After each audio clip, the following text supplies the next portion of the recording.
Hello guys! Today I'm going to show you how to create a new inventory part parent account. So what a part parent account means is that you're just creating a heading, and then all of the rest of the goods are going to be coming into that heading. And how you would create that is first you go to lists. From there you just go to item list. And then from item, you just click on new.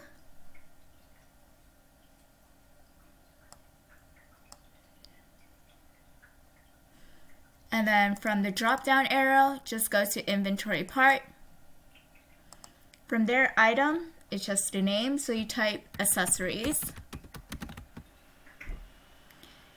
There's no sub item, there's no manufacturer part number, there's no unit of measure. So for now, all you just need to do is just change the accounts.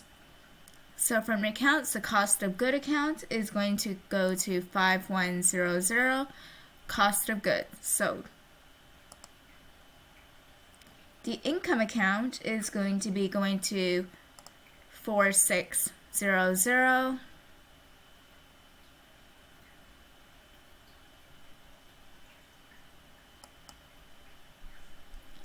And then from there, make sure the tax code is H and the purchase tax code, it is H, which it is, so you're on the correct track.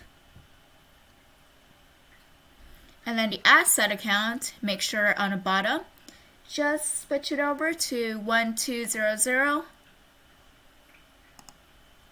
And then now you have created a parent account. And in order to save it, just click OK.